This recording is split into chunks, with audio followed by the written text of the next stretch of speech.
कोई दंगल नहीं चाहते ना। हमने कौन सा दंगल किया? आपने हमसे कोई ऐसा बयान सुना जिसमें कि हमने अपने किसी अलायंस पार्टनर को कहीं सियासी तौर निशाना बनाया हो? हमने तो नहीं किया ना। हम कोई दंगल चाहते हैं। हम अलायंस में शामिल हुए कुछ असूलों के लिए, और हम उसूलों पे कायम हैं। हम कोई दंगल नहीं चाहते।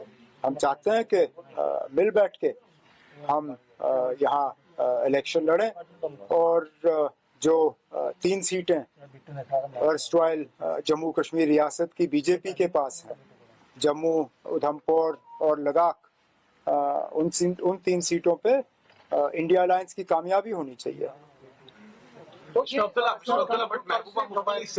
आपने एक स्टेटमेंट दिया, उन्होंने स्टेटमेंट एक चैनल को दिया, उन्होंने कहा कि मैं महबूबा जी से बात करना चाहता था कि मगर मैं अपना मोबाइल यहाँ पे कश्मीर में ही भूल गया। कांग्रेस भी ये कहती है कि ये वक्त नहीं था इसमें, क्योंकि जब मैंने आपसे यहाँ पे बात की थी, आपने उस दिन कहा था कि हमें इंडिया ब्लॉक इसलिए तार हो रहा है क्योंकि रिजिडिटी है कहीं ना कहीं वोट की। तो क्या आपको नहीं लगता इस सिमत में नहीं, हम कहाँ रिजिड हैं? अगर हम रिजिड होते हम 6 की 6 सीटों पे अपने उम्मीदवार खड़े करते, जिस तरह ममता बनर्जी ने किया। वो आपको दिखता नहीं है। आपको फ्लेक्सिबिलिटी सिर्फ तब नजर आएगी जब हम अपनी जीती हुई सीटें छोड़ दें। हमने फ्लेक्सिबिलिटी दिखाई ना। 50% सीटों पे हम अपने उम्मीदवार खड़े नहीं कर रहे हैं। ये आपको फ्लेक्सिबिलिटी नजर नहीं आती? ये हमारे तरफ से फ्लेक्सिबिलिटी है ना। 50% सीटें हम छोड़ रहे हैं। मुझे इंडिया अलायंस का एक और कोई ऐसा रियासत दिखाइए ना जहां पे 50% जो है सीटों पे इस तरह का समझौता हुआ हो। 6 सीटों में से 3 सीटों पे हमने कहा है कि हम अपने उम्मीदवार खड़े नहीं करेंगे।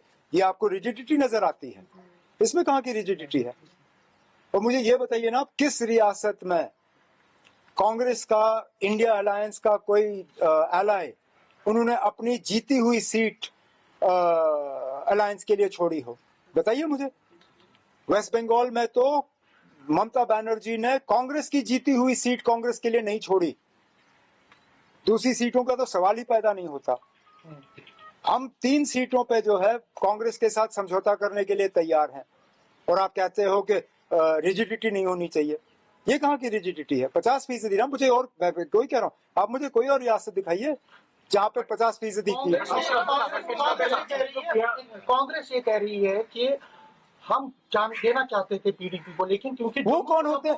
वो मैं माफी चाहता हूँ ना, कांग्रेस कौन होती है देने वाली? और अगर कांग्रेस देना चाहे तो शौक से दे। 3 सीटें कांग्रेस के पास हैं। जम्मू सीट, उधमपुर सीट और लद्दाख सीट कांग्रेस के पास है। किसने रोका उनको? शौक से दे दें। लेकिन उमर साहब, जिस तरीके से आपका जो ये फैसला है, उसके बाद आपको नहीं लगता कि पीएचडी अलायंस जो बना था एक बड़े PAGD alliance was never an electoral alliance. It was an alliance based on ideology.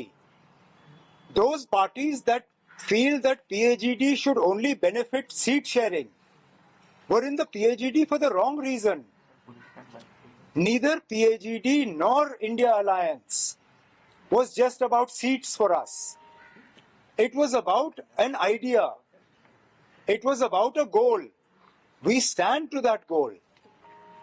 Those who feel that India Alliance or PAGD should only be about seats, this question is for them, not for us. We are committed to the ideas of both India Alliance and PAGD. There are 3 seats we have already given to the India Alliance. What more do you want from us? Mr. Abdullah, Mehbooba Mufti is saying that if a National Conference wanted to contest on all 3 seats in Kashmir, Dr. Farooq Abdullah should have taken an initiative. He should have called a meeting, and PDP was ready to sacrifice all seats if they were taken on board. The PDP had already committed in the Bombay meeting, the Mumbai meeting of the India Alliance. I was there when Madam Mehbooba Mufti categorically said that whatever decision Dr. Farooq Abdullah takes with regard to seat distribution for Parliament in Jammu and Kashmir is acceptable to the PDP. We were all there. She categorically said that any decision Dr. Farooq Abdullah takes is acceptable. So why is she now taking a different position?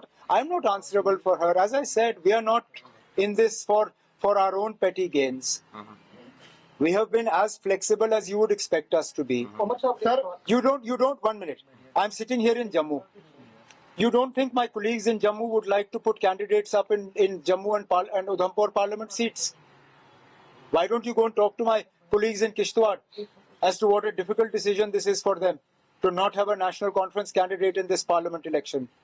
Talk to my colleagues from Jammu, from Kathua, from Udhampur, from Samba, from Riyasi, who would like to see the national conference symbol in this election.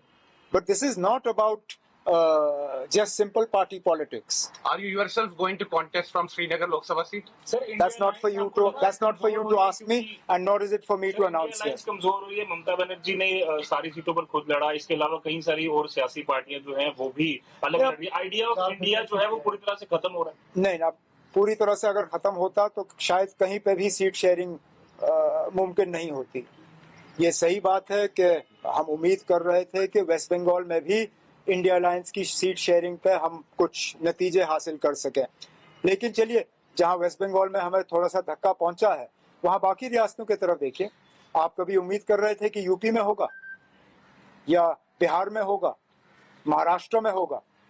कई सारी ऐसी रियासतें हैं जहां पे कांग्रेस ने अपनी seat sharing जो है वो मुकम्मल कर ली है। जम्मू कश्मीर में भी कांग्रेस के साथ हमारी बातचीत लगभग तय है। तो एक वेस्ट बंगाल में बेशक उम्मीद के जितनी हमें उम्मीद थी वो हमारी उम्मीद पूरी नहीं हुई, लेकिन मैं खुद कहता हूँ मुझे उम्मीद नहीं थी कि यूपी में होगा, लेकिन यूपी में उन्होंने कर दिया। मुझे डर था कि शायद बिहार में मुमकिन नहीं होगा या महाराष्ट्र में प्रॉब्लम होगी। आज उल्टा हाल देखिए, आपको आइडिया ऑफ इंडिया खतरे में नजर आती है, आपको एनडीए खतरे में क्यों नहीं नजर आती? आपका महाराष्ट्र का सीएम और डिप्टी सीएम दोनों दिल्ली भाग रहे हैं क्योंकि उनकी सीट शेयरिंग बीजेपी के साथ जो है वो हो नहीं रही है।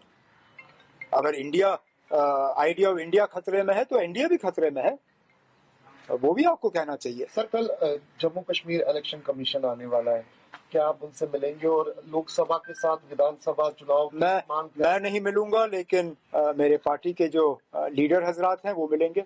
सदोत्रा साहब भी वहाँ पे होंगे, जम्मू के मेरे जो सूबाई सदर हैं वो होंगे, कश्मीर के भी हमारे 2 लीडर जिनमें सूबाई सदर शामिल है वो होंगे, और सकीना यत्तू साहिबा वो होंगी उस मीटिंग में। हमारी तो एक ही डिमांड है कि लोकसभा के साथ विधानसभा के इलेक्शन होने चाहिए। अगर जम्मू कश्मीर में लोकसभा के इलेक्शन हो सकते हैं तो विधानसभा के क्यों नहीं? कहीं बीजेपी को बचाने के लिए विधानसभा के इलेक्शन जो है वो पोस्टपोन किए जा रहे हैं, ये यहाँ के लोगों के साथ सरासर नाइंसाफी है। अगर हालात इस हद तक मौजू हैं कि आप लोकसभा के इलेक्शन करा सकते हो और वज़ीर आज़म साहब के श्रीनगर में आप मुलाजमों को लाके बड़ा बड़ा जलसा कर सकते हो, तो फिर यहाँ पे विधानसभा के भी इलेक्शन हो सकते हैं। इसमें 90 सीटें हैं, इसमें 3 सीटें हैं, उस पर आप कॉम्प्रोमाइज नहीं कर पाए, एडजस्ट नहीं कर पाए, अकोमोडेट नहीं कर पाए पीडीपी। और क्या असेंबली इलेक्शन आप इकट्ठे उनके साथ मिलके, क्योंकि आप कहते हैं कि बीजेपी मैंने कांग्रेस को, जब हमारी बातचीत चल रही थी, कांग्रेस को साफ तौर पे हमने कहा कि इस इलेक्शन में पीडीपी को इन 3 सीटों पे एडजस्ट करना मुश्किल होगा क्योंकि गुंजाइश कम है। लेकिन अगर पार्लियामेंट में उन्होंने सही मतलब उनका रोल अच्छा रहा और उन्होंने 6 की 6 सीटों पे इंडिया अलायंस की मदद की, तो जरूर उनके साथ आगे जाके एक साथ काम करने के लिए हम दरवाजा खुला रखेंगे। मतलब आप देखेंगे कि कितने वोट लेते हैं या कितना वो कंट्रीब्यूट करते हैं इंडिया ब्लॉक को। जाहिर सी बात है। उमर साहब, क्या लगता है कि जो एनडीए जिस तरह से चुनाव लड़ रही है, अगर इंडिया अलायंस की बात की जाए, चेहरा नहीं होने का नुकसान यहाँ हो रहा है, कोई पीएम फेस होगा तो ज्यादा बेटर परफॉर्म कर पाएंगे? क्या 2004 में पीएम फेस था जब अडवाणी जी हार गए? 2004 था ना? नहीं ना, अडवाणी जी कब हारे? 4 में हारे। 4 में Advani ji prime ministerial candidate थे, नहीं जीत पाए। उस वक्त शायद ही कोई प्राइम मिनिस्ट्रियल फेस था अलायंस की तरफ से, लेकिन मुझे अभी भी याद है मैं उस वक्त एनडीए में था और प्रमोद महाजन जी अभी जिंदा नहीं है, ना वाजपेयी साहब जिंदा हैं, लेकिन मैं गवाह हूँ जबकि प्रमोद महाजन जी ने वाजपेयी साहब को कहा कि जब तक सोनिया गांधी कांग्रेस के अध्यक्ष हैं आपको यहाँ से कोई हरा नहीं सकता, और उसी इलेक्शन में बीजेपी हारी। तो ये ज़रूरी नहीं है कि फेस होना चाहिए, माहौल पे डिपेंड होता है। अब आगे जाके वोट के टाइम पे माहौल क्या होगा देखना होगा, लेकिन जाहिर सी बात है कि बीजेपी अपने आप में इतनी कॉन्फिडेंट है नहीं तो इस तरह मजहब का इस्तेमाल करना नहीं पड़ता। वो 400 सीटें क्लेम कर रहे हैं। वो तो क्लेम तो ना, मैं भी कह रहा हूँ कि हम 6 की 6 सीटें जीतेंगे यहाँ से। बीजेपी वाले भी कहते हैं कि वो कश्मीर की 3 सीटें जीतेंगे, मैं भी देखता हूँ कैसे। Mr. Abdullah, one of the election commissioner. और जब भारतीय जनता पार्टी का कहना है कि जो उन्होंने टारगेट रखा है अपनी बीजेपी का 370 सीट टारगेट का, वो एक एट्रीब्यूट है आर्टिकल एब्रोगेशन ऑफ आर्टिकल 370। तो फिर what is your take? Nothing. Mr. Abdullah, election commissioner Arun Goyal tendered his resignation all of a sudden on the eve of the Lok Sabha elections. Now questions are being raised that what is happening with the election commission. How am I to answer what is happening in the election commission? वो आप या तो गोयल साहब से पूछिए या election commission से पूछिए, वो आ रहे हैं यहाँ परसों। अगर इस तरह आपके साथ बैठेंगे तो पूछिए क्या हो रहा है। मैं कौन सा इलेक्शन कमीशन के कमरे में बैठा हूँ कि मुझे पता है वहाँ क्या हो रहा है, मुझे नहीं पता। अच्छा, ये जो कैंडिडेट्स का आपकी पार्टी का कब तक ये फाइनलाइज कर रहे हैं आप, और कब तक हम ये देखेंगे? हमें कोई जल्दी नहीं है ना।